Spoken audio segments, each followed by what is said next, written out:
नमस्कार दोस्तों, स्वागत है आपका जाव द टॉक चैनल में। और आज की इस वीडियो में हम बात करने वाले हैं कि ब्रह्मचारी की ताकत के बारे में। कितनी क्षमता, कितनी शक्ति, कितना आत्मविश्वास, कितना धैर्य, कितना चरित्र, कितनी मर्यादा एक ब्रह्मचारी में होती है।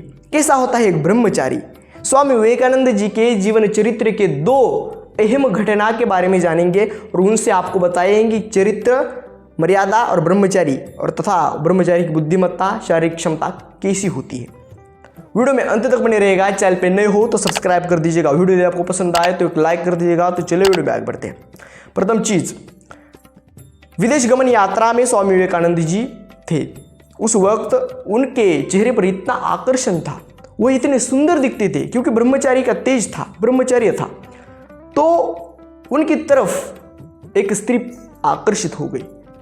जब उस स्त्री ने स्वामी विवेकानंद जी के अपनी आंखों से दर्शन किए तो वो काफ़ी मंत्रमुग्ध हो गई और काफ़ी प्रसन्न हो गई और उन पर मोहित हो गई। तो वह स्त्री स्वामी विवेकानंद जी के पास चली गई और स्वामी विवेकानंद जी से बोली कि मुझे आपसे विवाह करना है, मेरी आपसे विवाह करने की अभिलाषा है, आप मुझसे विवाह करें।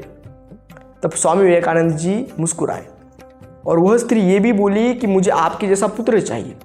स्वामी विवेकानंद जी मुस्कुराए और उन्होंने कहा कि हे माते, आप मुझे अपने पुत्र रूप में जाने, मैं आपसे विवाह नहीं कर सकता। आपको यदि मेरे जैसा पुत्र चाहिए तो आप मुझको ही अपना पुत्र रूप में स्वीकार करें। उस स्त्री की यह अभिलाषा थी कि स्वामी विवेकानंद जी उनसे विवाह करें और उनको स्वामी विवेकानंद जी जैसा पुत्र हो। लेकिन इन पर काफ़ी बुद्धिमत्ता से, काफ़ी एक चरित्रवान व्यक्ति की तरह उन्होंने उत्तर दिया। यह आपको सीखना चाहिए। इस घटना से हमको चरित्र, मर्यादा, इन सभी की प्रेरणा मिलती है और हमको पता चलता है कि एक ब्रह्मचारी को कितने संयम में रहना पड़ता है। चाहे कोई भी स्त्री हो, उसको माता तथा बहन समान देखो। यह इस घटना से हमको सीख मिलती है। उसके पश्चात स्वामी विवेकानंद जी एक बार पढ़ रहे थे, तब एक नवयुवक आया और उसने देखा कि एक बड़ी सी बुक उनके बगल में रखी हुई थी। वह जो बुक थी वो काफ़ी कठिन बुक थी। वो पुस्तक भले भले विद्वान नहीं पढ़ पाते थे, लेकिन स्वामी विवेकानंद जी ने वह पुस्तक पढ़ रखी थी। उस युवक ने स्वामी विवेकानंद जी से बोला कि क्या आपने यह पुस्तक पढ़ी है? स्वामी विवेकानंद जी बोले हाँ। तो स्वामी विवेकानंद जी को उस युवक ने प्रश्न पूछे कि इस पुस्तक के इस पेज में क्या है। स्वामी विवेकानंद जी ने उस पेज नंबर को बताया, उस पेज नंबर पर किस लाइन में क्या लिखा है, इतना तक, इतना डीप बता दिया।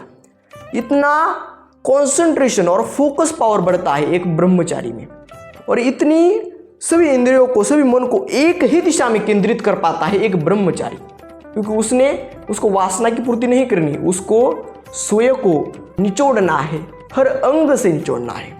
ब्रह्मचर्य यानी तेज है, ब्रह्मचर्य यानी ओज है, ब्रह्मचर्य यानी संयमितता है और एक प्रभाव है ब्रह्मचारी का।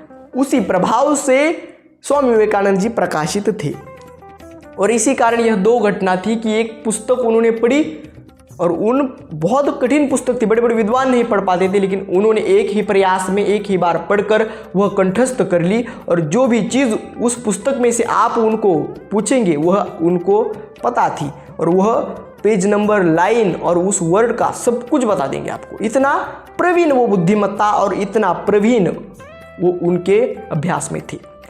यह हमको पता चलता है कि एक ब्रह्मचारी का तेज, एक प्रभाव, एक बुद्धिमत्ता, एक ओज, एक आत्मविश्वास तथा एक आत्मबल कैसा होता है। इसी कारण ब्रह्मचर्य का निर्वहन करना चाहिए। पितामह भीष्म महाभारत के युद्ध में हर रोज 10-10 हजार सैनिकों को मारते थे, इतना उनमें बल था। जब तक पितामह भीष्म के हाथ में धुरा थी तब तक कोई परास्त नहीं कर पाया, लेकिन धर्म उनके पक्ष में नहीं था, इसलिए उनको परास्त होना पड़ा। अन्यथा ब्रह्मचारी कभी परास्त नहीं होता। यह आपको ध्यान में रखना चाहिए। आज के युवा गलत मार्ग में जा रहे हैं, गलत मार्ग से बाहर आओ और अच्छे मार्ग में चलो। हमारे एंसेस्टर्स, हमारे पूर्वज कैसे थे, कितनी ताकत, कितनी क्षमता, कितनी बुद्धिमत्ता, कितना तेज, कितना ओज, कितना आत्मविश्वास, कितना बल उनमें था। All about this what you are thinking. आप क्या सोच रहे हो, इन सभी के बारे में आप सोच रहे हो तो इस मार्ग पे आओ। Walk on the true path of our life. एक योग्य पाथ पर, एक योग्य मार्ग पर चलिए। गलत आचरणों का तथा गलत आदतों का, गलत व्यसनों का, गलत चीजों का और गलत संग का त्याग करें। दिनचर्या योग्य बनाएं और ब्रह्मचर्य का पालन करें। ब्रह्मचर्य अध्यात्म ही आपको उचित दिशा दे सकता है। आप स्कूल में जाए और स्कूल में जाकर गलत लोगों के संग में आकर जो आपने स्वयं का पतन करा है, और जो भी बाहर के लोगों में आकर स्वयं का पतन करा है, और जो भी गलत चीज़ों को अपनाकर अपना पतन किया है, उस पतन को रोकिए। अब आपकी आयु काफ़ी नहीं है। आप भी आज से आप बदल सकते हो ब्रह्मचर्य तथा आध्यात्मिक मार्ग से। इसी कारण हमारा मार्गदर्शन सुनिए, बाकियों के भी मार्गदर्शन सुनिए, अच्छे बुक्स पढ़िए, प्रेरणा आएगी, बौद्धिक पावर अच्छी होगी, और फिर ब्रह्मचर्य के मार्ग पर चलिए। आज की वीडियो में बस इतना ही संदेश, इतना ही मैसेज मैं आपको देना चाहता हूँ कि योग्य मार्ग पर चलिए, पतन से स्वयं को रोकिए और उचित दिशा में स्वयं को निर्काशित कीजिए। उचित दिशा में स्वयं का प्रस्थान कीजिए, तभी आपका जीवन योग्य होगा।